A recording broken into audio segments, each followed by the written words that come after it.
Welcome to Spiritual Awakening Radio. Today's program is all about the vegetarian diet of Jesus, early Christianity, the Essenes, Gnostics, Manichaeans, Pythagoreans, Therapeutae, and others in antiquity.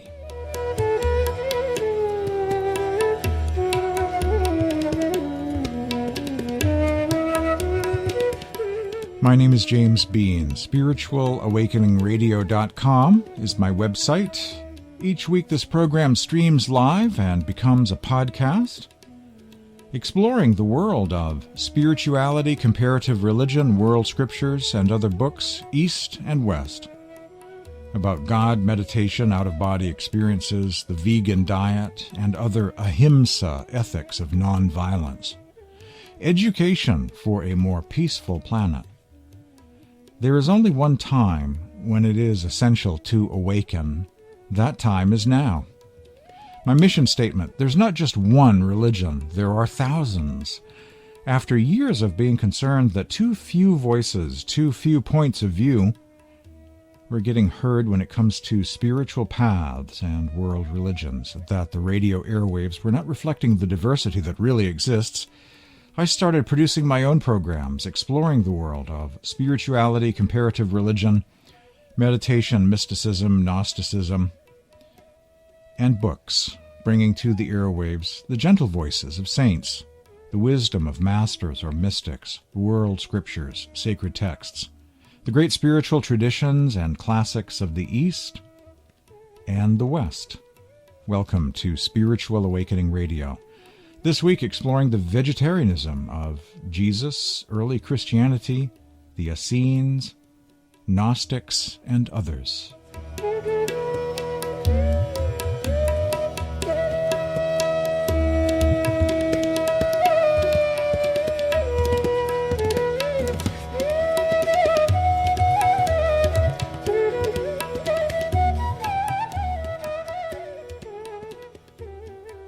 Vegetarianism in Hellenistic times. Most probably don't know that Pythagoras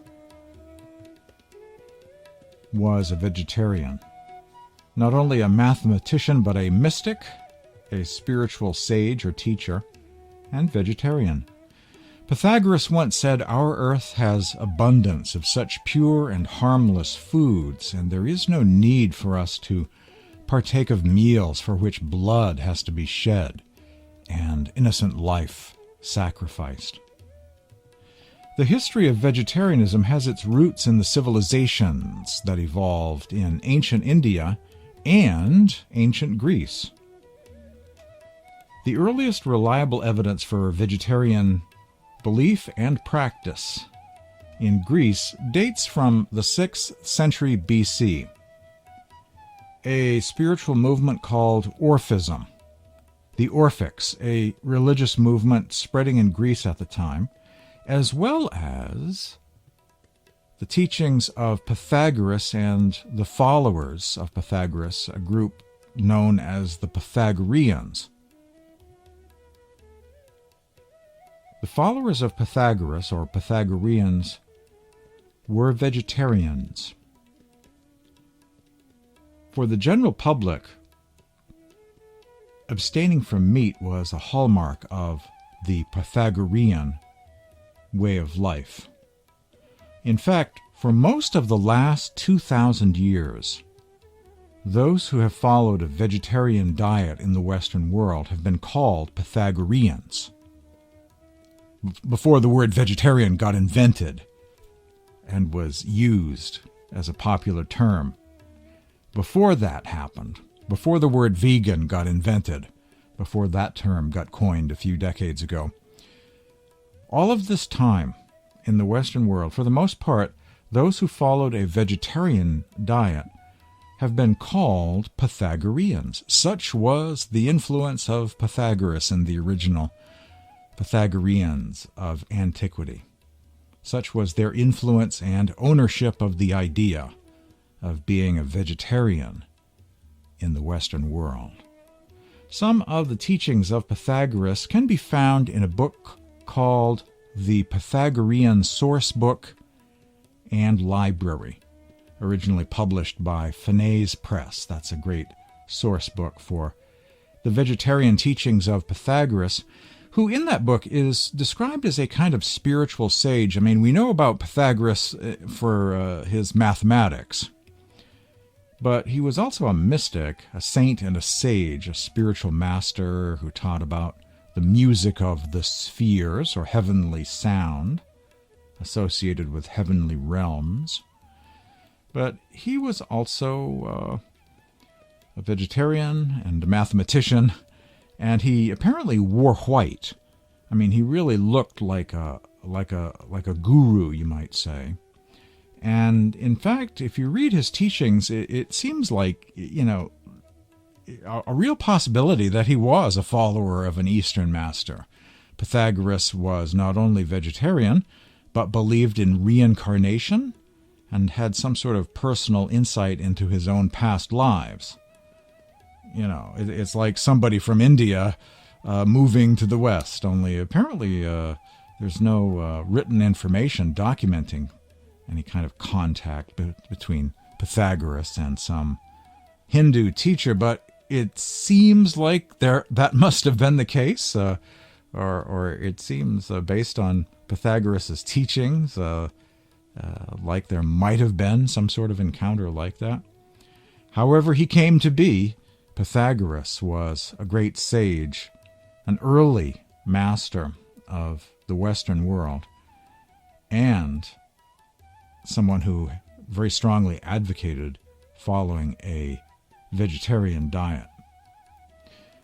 His group, the Pythagoreans, were extremely influential on Greek thought, Platonism, Judaism, Christianity, Sufism, and even all the way to India in the Sant tradition.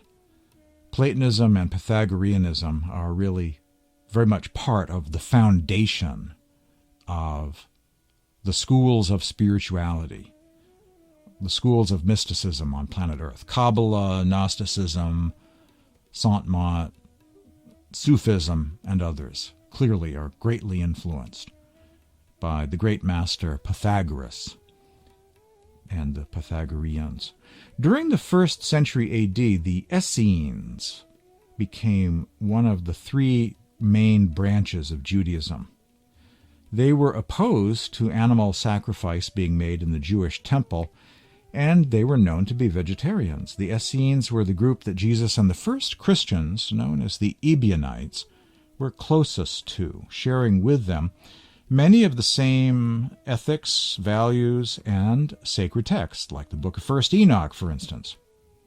Unlike the Sadducees and the Pharisees, the Essenes are never criticized in the New Testament.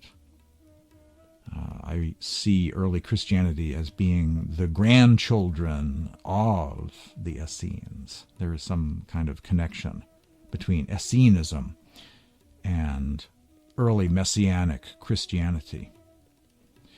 The Essene movement within Judaism adhered to a vegetarian diet. That's the context within Judaism 2,000 years ago. The Essenes of Dead Sea Scrolls fame, the John the Baptist group, the Mandaean Gnostics, also known as the Nazarenes or Nazarea or Nazareans, and the Jesus movement had much in common and are somehow related to each other. For instance, followers of the original Jesus movement are sometimes called Ebionites, meaning the poor, a term from the Hebrew meaning the poor. And the term Ebionite appears in the Dead Sea Scrolls as well. Scholars continue to debate the exact nature of the connection, the association between all of these groups. In any case, they shared many of the same scriptures and values. They were greatly influenced, for instance, by the book of 1st Enoch, which was a very popular book found at Qumran, the great Essene Jewish library. And I believe that essentially it's like this. Within Judaism developed the Essene movement, which had a lot of ideas that seemed kind of proto-Gnostic and proto-Christian. Wine and communion, unleavened bread, and baptism by immersion in water. Things that we associate with Christianity. The creation of intentional communities or monasteries. That's also an invention of theirs. Unless they, of course, got it from the Greeks, which they might have, for all we know. But in any case, before there was the Christian monastery, or spiritual community, there was Essene communities that were monastic earlier. A lot of proto-Gnostic and proto-Christian ideas are seen developing in the Gnostic world and the world of the Dead Sea Scrolls. There's a kind of segue between the end of the Old Testament scriptures before you get to Matthew and the New Testament scriptures. In between you have this development, this intertestamental literature, including many Dead Sea Scrolls and other apocryphal writings. So it's not a drastic shift from Old Testament to New, but more of a segue, a nice smooth segue actually, between Malachi and Matthew, if you are mindful of the Essene writings and other apocryphal texts. I believe that the Essenes branched out in several directions, and one of the groups that branched out from Essenism is this group called the Nazarenes or Ebionites. John the Baptist either was the founder of that group or represented one faction of it, and one of the disciples or followers of John the Baptist was Yeshua, or Jesus, and he eventually became a kind of spiritual successor of John the Baptist after his death, and a faction or fraction of the John the Baptist movement followed Christ, and then you get the beginning of the Jesus movement. But not everyone followed Christ who was part of the John the Baptist group. Indeed, the Mandaean Gnostics represent another branch of the John the Baptist movement that never did sign up to early Christianity, but remained a distinct and separate Nazarene sect, speaking their own dialect of the Aramaic language right to this very day. They're still around. They're still with us in the Middle East, and some Mandaeans that have been living in Iraq have been moving to the United States and Canada and Australia and other Western countries to get away from the chaos of Iraq of recent decades.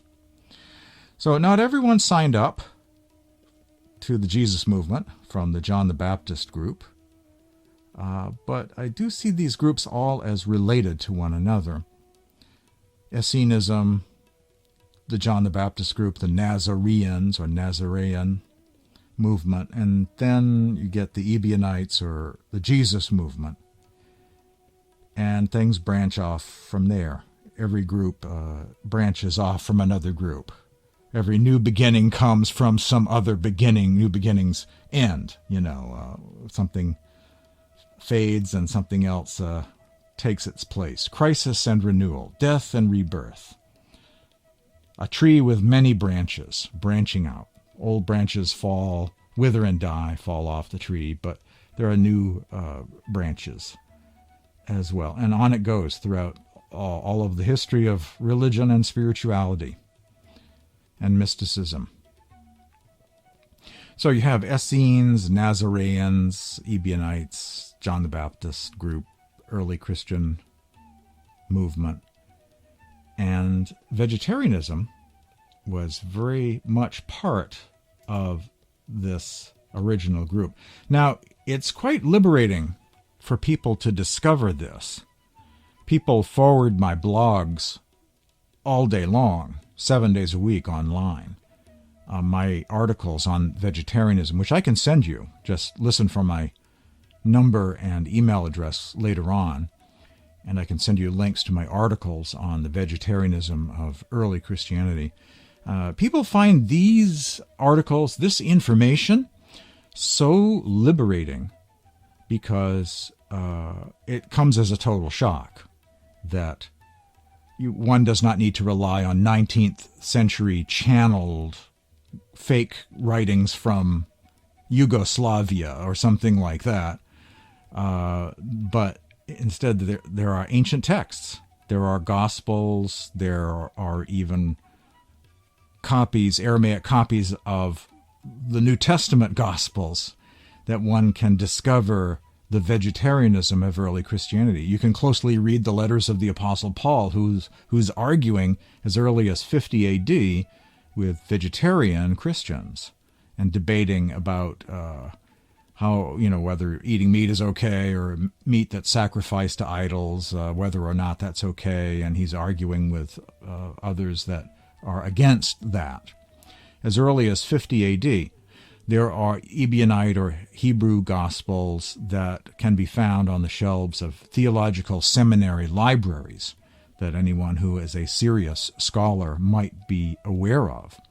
These texts have been with us this whole time for most of the last 2,000 years, and on today's program we shall together delve into some of these texts. People find this very surprising because most have inherited the typical Sunday school notion of loaves with fishes, with a John the Baptist who was sort of a caveman dude who ate bugs, and how eccentric is that, right? Eating locusts and all in the desert. And they inherit these ideas. It doesn't matter what you put into your mouth, only the words that come out of your mouth, and all of these things are used as lethal weapons against vegetarian Christians and followers of other religions advocating a nonviolent vegetarian way of life. And they're told, well, it doesn't matter, Jesus ate meat, and so therefore please go away now. Please stop speaking, and it's all totally irrelevant. And so people have been under this oppressive meat-eating Messiah machine for so long, and it is sort of a given, like carnism itself. The gospel of eating meat is sort of a given, a default position that you must take from birth. Eating meat is something that we all inherit. It's a value that's downloaded into our brain early in life, and no one, hardly anyone at least, questions it. And so it's such a shock for people to discover that there is this whole other very Jewish tradition of Gospels, of texts, Aramaic texts, Gnostic texts, Hebrew texts, Dead Sea Scrolls, and whatnot, advocating for vegetarianism for this entire time of the last 2,000 years. What about the loaves and fishes and the bugs and that it doesn't matter what you put into your mouth? It all doesn't matter. Just the words that you speak, and people hear certain passages quoted that seem to be used to nullify dietary ethics.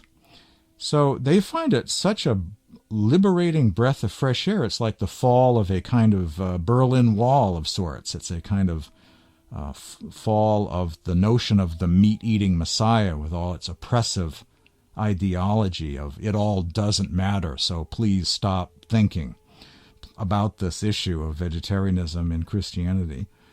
People are so freed or so liberated to realize that there is solid evidence, there are ancient texts, there are traditions that go back to the very beginning.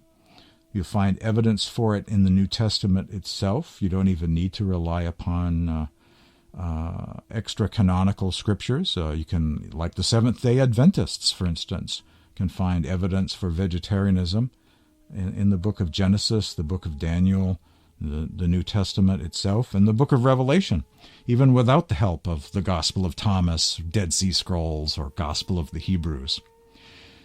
You're hearing Spiritual Awakening Radio. After the break, I want to delve into the references to vegetarianism, the vegetarianism of Jesus, both in the Aramaic New Testament and extra-canonical scriptures like the Gospel of the Hebrews. References to the vegetarianism of various disciples. It's quite amazing that we have actual references to what they ate some 2,000 years later, but we do, and it's all very documented. Chapter, verse, footnotes are available.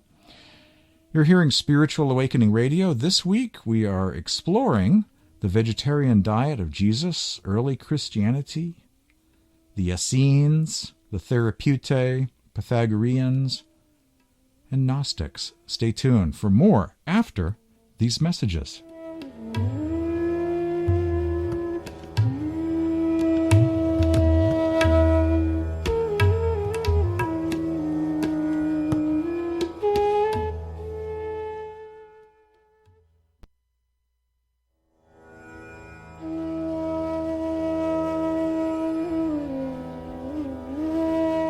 The Vegetarianism of Jesus, Early Christianity, the Essenes and Gnostics, this week on Spiritual Awakening Radio.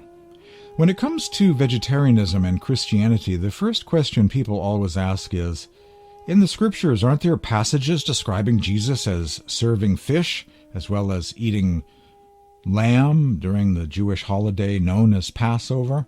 Some might also cite a verse about John the Baptist eating insects, locusts.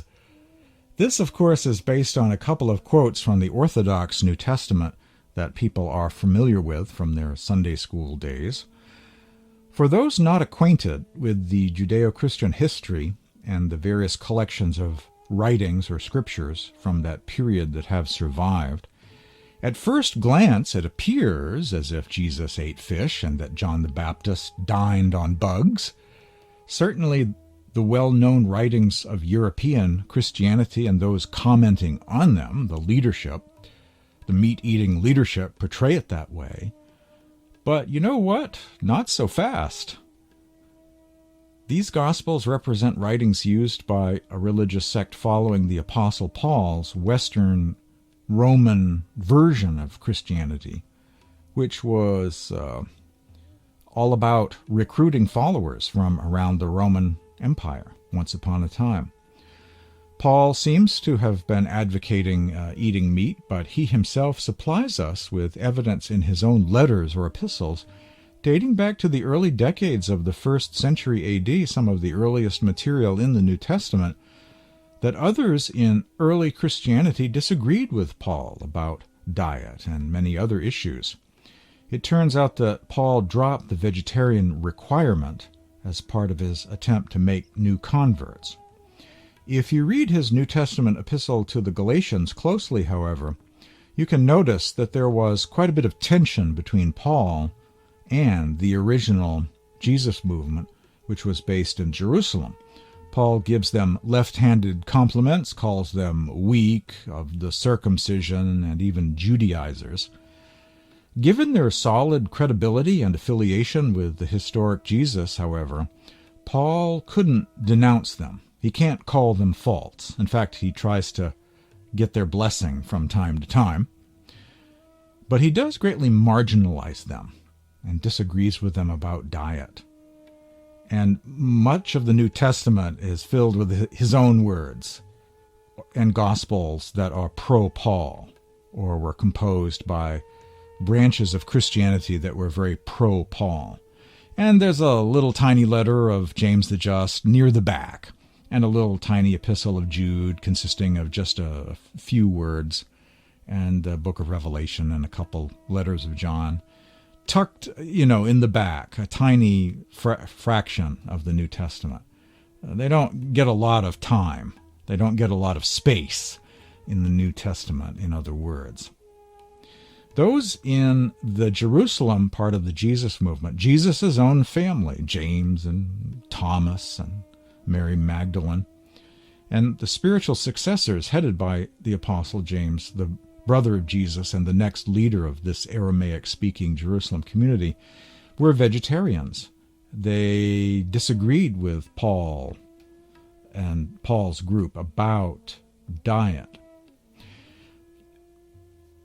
The program Aeon Byte Gnostic Radio invited me to be a guest a couple years back and run by Miguel Conner, who is a personal friend of mine. And we had this interesting conversation at one point about the Apostle Paul. Basically, my take on Paul is that he was pro-meat. He said it was okay to eat meat that had been used in pagan temples, that had been sacrificed to idols, meat that had been used in ritual sacrifice. Paul said, that's okay. And seemed to be taking the pro-meat position. Certainly many of his followers did. But Miguel Conner made an interesting observation about Paul and the nature of his disagreement with the other disciples, the actual disciples of Jesus and Jesus' own family that were vegetarian. That the argument, instead of being pro-meat versus anti-meat, was more about how to run the organization, with the Jerusalem group saying that if you're becoming a convert, if you're becoming a newbie, if you're becoming a follower, you immediately give up meat. Whereas Paul, as this theory goes, proposed by Miguel Conner, was doing things differently in the Roman Empire, in the Roman world. That newbie converts didn't have to follow quite as strict a moral code, didn't have to give up meat just yet, but when they matured, if they applied for initiation into the mysteries of the kingdom of heaven, becoming Gnostic Christians, following a kind of Christianity 2.0, that Christianity 2.0 has a stricter moral code, and then people would become vegetarian. And that is a most intriguing theory. It's kind of interesting because we do have many examples of that in antiquity, of mystery religions initiating people. The Manichaean Gnostics had a two-tiered approach, with newbie converts following a less strict moral code and not having to become vegetarian. But if they become part of the inner circle in the Manichaean faith, one does become a vegetarian. So, intriguing, isn't it? We might be able to sign up Paul as part of the vegetarian movement after all? Possibly. It's an intriguing theory that can't be ruled out.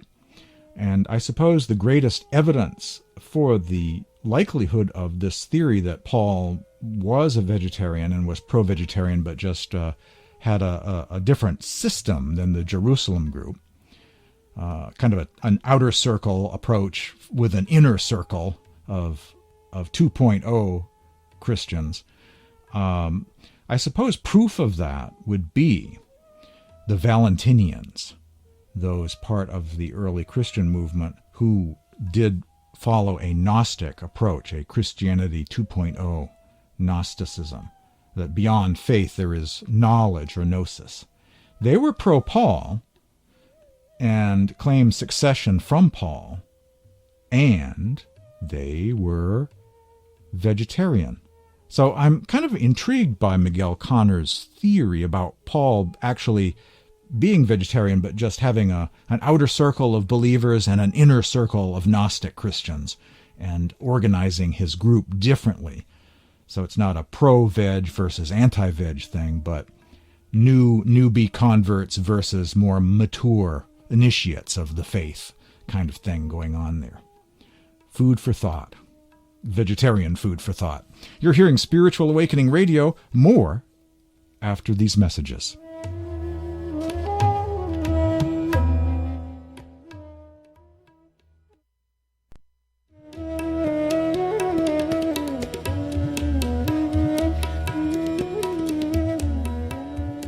The Vegetarianism of Jesus, Early Christianity, Essenes and Gnostics, this week on Spiritual Awakening Radio.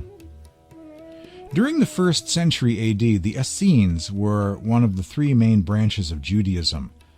Like the Pythagoreans, they were opposed to animal abuse or ritual sacrifice being made in the name of religion, in this case in the Jewish Temple of Jerusalem. And the Essenes were also known to be vegetarians. The Essenes were the group that Jesus and the first Christians, the Ebionites, were closest to. And they shared in common the same Pythagorean view. The Pythagoreans, founded by Pythagoras, in the pagan world, too, were very much opposed to the ritual slaughter of animals, any animal sacrifice in connection with pagan temple rituals. So the Essenes applied that same ethic to their own temple, the Temple of Jerusalem. In the New Testament, Jesus says, "Woe to you, teachers of the law and Pharisees, you hypocrites! You are like whitewashed tombs, which look beautiful on the outside, but on the inside are full of the bones of the dead and everything unclean." The following reading is from Luke chapter 21, verse 34, but using the Old Syriac Aramaic manuscript of the New Testament Gospels, copied by someone during the 2nd century A.D. from Greek into Syriac Aramaic, a very impressive manuscript of New Testament Gospels, which has a couple of vegetarian sayings of Jesus. In this Old Syriac edition of Luke, Jesus says, "Be on guard so that your hearts do not become heavy with the eating of flesh and with the intoxication of wine and with the anxiety of the world, and that day come upon you suddenly, for as a snare it will come upon all who dwell upon the surface of the earth." A very different version of Luke 21, verse 34, where a vegetarian Jesus makes his appearance, slipping through the cracks there in the Old Syriac manuscript of the New Testament Gospels. Like the Essenes, Jesus, his family, and the original followers were vegetarians and opposed to all sacrifice of animals in the Jewish temple. In the Gospel of the Hebrews, Jesus says, "I am come to do away with sacrifices. And if you cease not sacrificing, the wrath of God will not cease from you." Unquote. Stopping animal sacrifice in the temple. John chapter 2, I'm here using the same Syriac Aramaic New Testament. When it was almost time for the Jewish Passover, Jesus went up to Jerusalem. In the temple courts he found men selling cattle, sheep, and doves, and others sitting at tables exchanging money.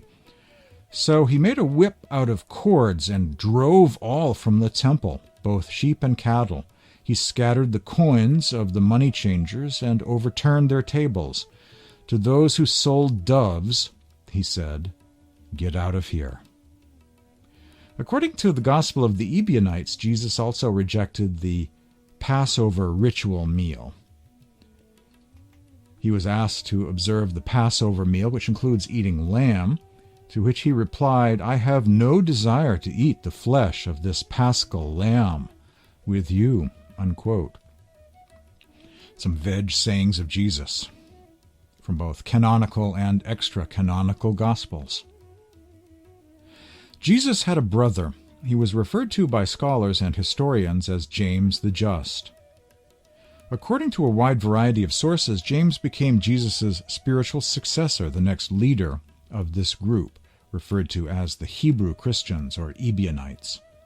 The well-known Dead Sea Scrolls scholar Robert Eisenman wrote a 1,000-page volume about him called James the Just, the key to unlocking the secrets of early Christianity and the Dead Sea Scrolls.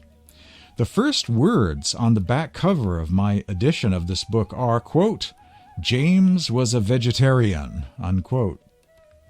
Keith Akers makes some great observations in his article, "Was Jesus a Vegetarian?" Eusebius, the church historian, says James, the brother of Jesus, was a vegetarian, and in fact, evidently was raised as a vegetarian, according to the Ecclesiastical History, chapter 2, verse 23. So why, Keith Akers asks, why would Jesus' parents have raised James as a vegetarian unless they were vegetarians themselves and raised Jesus as a vegetarian too? On what planet do you find a family raising their kids to be vegetarian when the parents aren't vegetarian? In what universe, in what alternate reality, would parents raise one child to be veg, but the other one they fed meat to?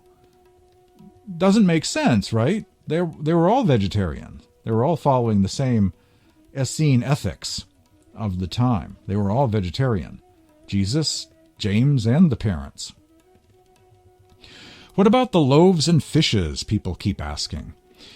I agree with Keith Akers in his article that in the story of the feeding of the 5,000, the feeding of the multitude, in the original version it only refers to bread being served to the crowd.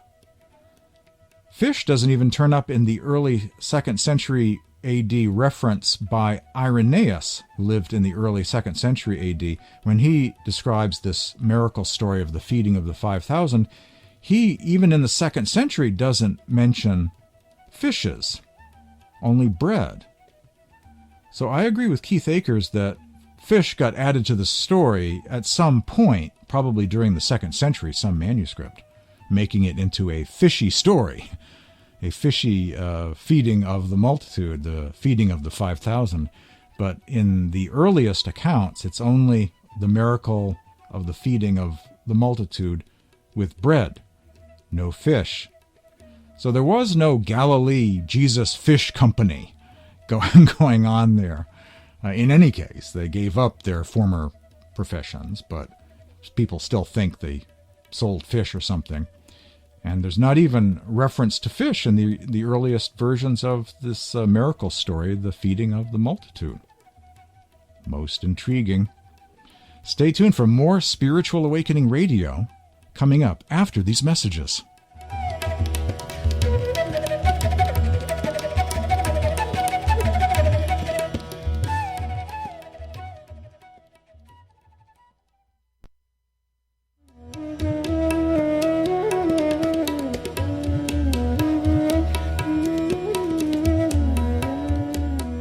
Welcome back to Spiritual Awakening Radio.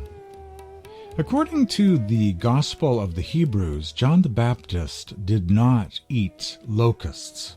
John the Baptist was not a bug eater, but ate carob bread, a bean found in the Middle East. It's actually fairly well known in the Middle East. The carob tree is also known as the St. John's tree. So it's not really something that's secret or classified. It's just known to people who live in the Middle East, but apparently not so known to people who live in Rome or in Europe. That carob flour, carob beans, was the diet of John the Baptist.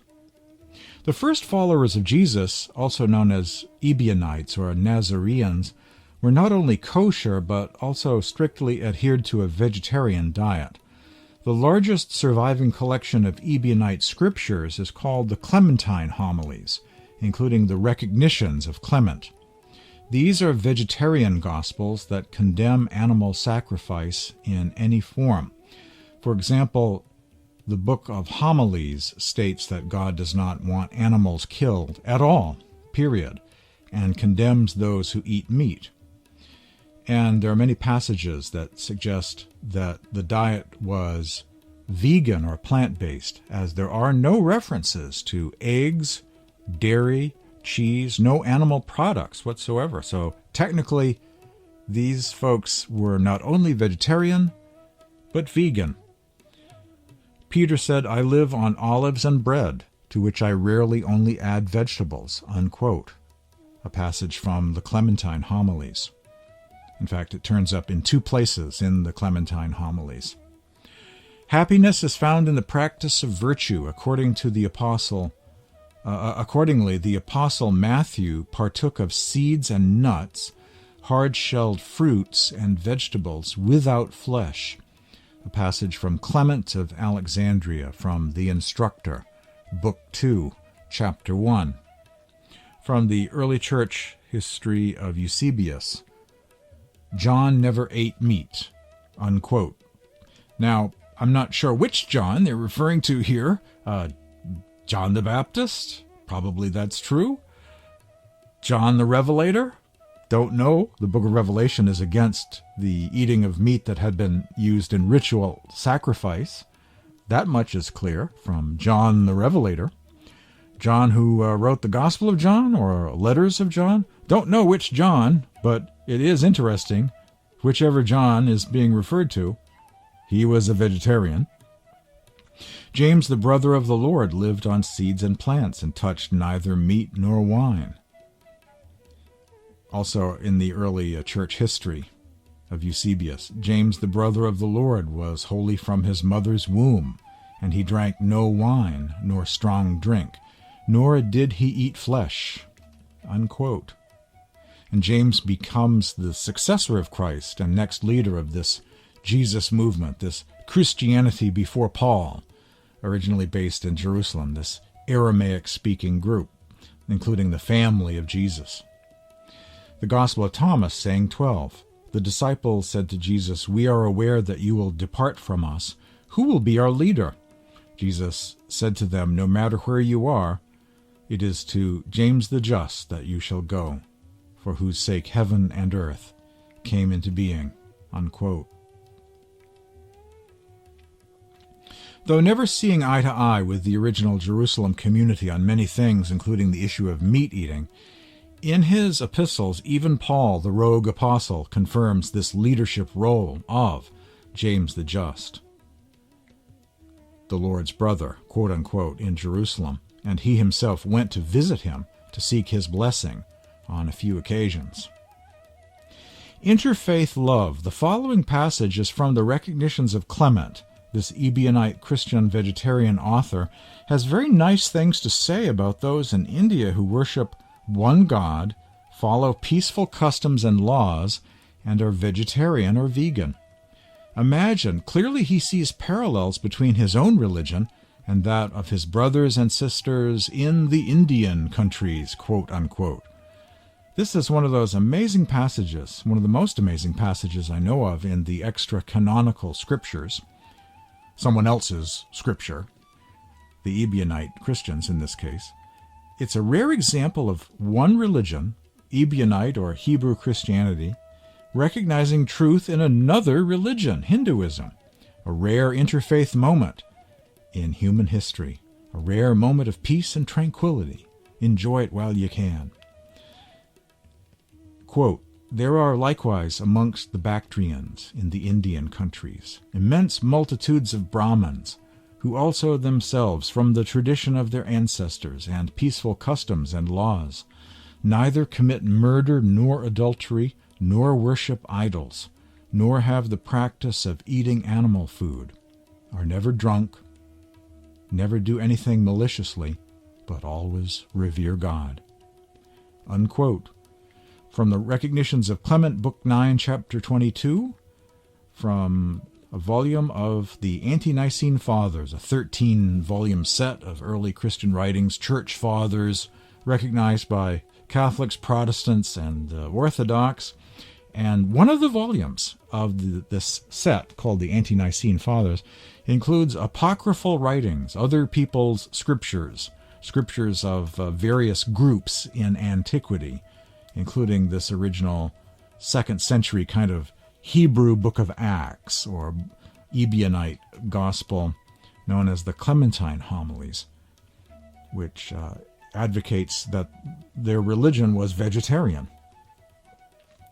To receive links to my articles with total footnotes and documentation on all of these quotes and many other passages besides, send me an email or text message.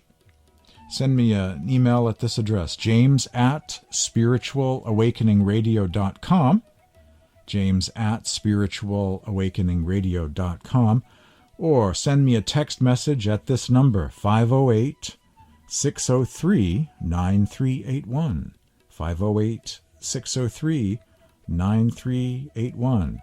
Ask for my articles on the vegetarianism of Jesus, early Christianity, the Essenes, Gnostics. I cover a lot of ground in these articles. Visit my website, spiritualawakeningradio.com. There you'll find a donate button. You'll see links to blogs, various articles, links to daily spiritual quotes at social media sites like Tumblr, Twitter, and Facebook, links to podcasts on demand. That and more at the website, spiritualawakeningradio.com. Hope you've enjoyed my updated program on the vegetarian diet of Jesus, early Christianity, and others in antiquity in the Western world. Thanks for listening.